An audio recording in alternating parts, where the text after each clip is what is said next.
Ever since the American Civil War, photography has forced the public to confront the immediate physical realities of national trauma.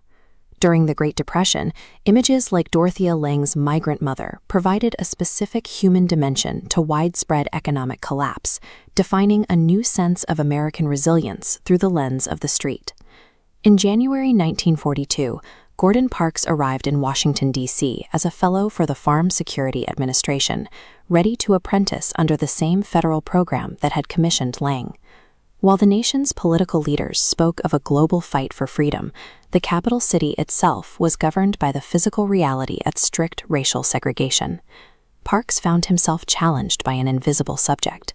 He had to figure out how to document the systemic hypocrisy of a segregated city that served as the headquarters for the free world. To meet that challenge, Parks abandoned passive street documentation to deliberately engineer this staged portrait. The photograph relies on 4 distinct visual layers: a specific backdrop, 2 chosen tools, a willing subject, and a provocative title. These individual choices converted a standard government portrait into an indictment of the American system. In the background, the American flag is positioned directly behind the subject, yet it remains noticeably out of focus.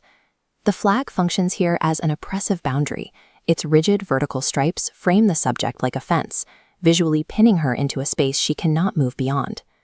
In the foreground, Watson grips the primary elements of her daily labor, a broom and a mop. These tools locate her precisely within the capital's professional hierarchy, representing the manual labor that sustains the city's government offices, while remaining at the absolute bottom of its social order. By forcing the flag and the tools into the same tight frame, Parks argues that the government relies on laborers who are structurally excluded from its promises. The third element is the woman herself, government cleaner Ella Watson. Watson collaborated with Parks to turn her personal history of struggle into a personification of the Black experience in a segregated capital. Finally, Parks applied a conceptual label that would redefine the entire image, the title American Gothic. He was referencing Grant Wood's famous 1930 painting, which the public recognized as an idealized symbol of the white, agrarian backbone of the country. Parks mirrored Wood's composition with mathematical precision. He mapped the pitchfork's tines onto the broom and aligned the flag to mirror the farmhouse peak. This weaponized established American visual culture, forcing viewers to reconcile a celebrated national icon with the reality of Watson's position. By hijacking the title and the composition, Parks demanded that audiences recognize Ella Watson as the actual overlooked reality of the American system. When the photograph is viewed as a whole, the calculated nature of Parks's anger becomes visible. Parks later reflected that he didn't care what anyone else felt. He only cared about translating his personal reaction to Watson's place inside America into a single frame.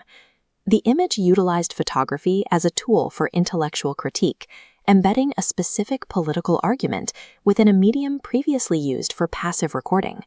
This strategy of isolating individuals to expose systemic hostility reappeared 15 years later, when photographers framed 15-year-old Elizabeth Eckford against a menacing mob to capture the same systemic friction. Parks demonstrated that a single, unflinching image of the status quo carries enough weight to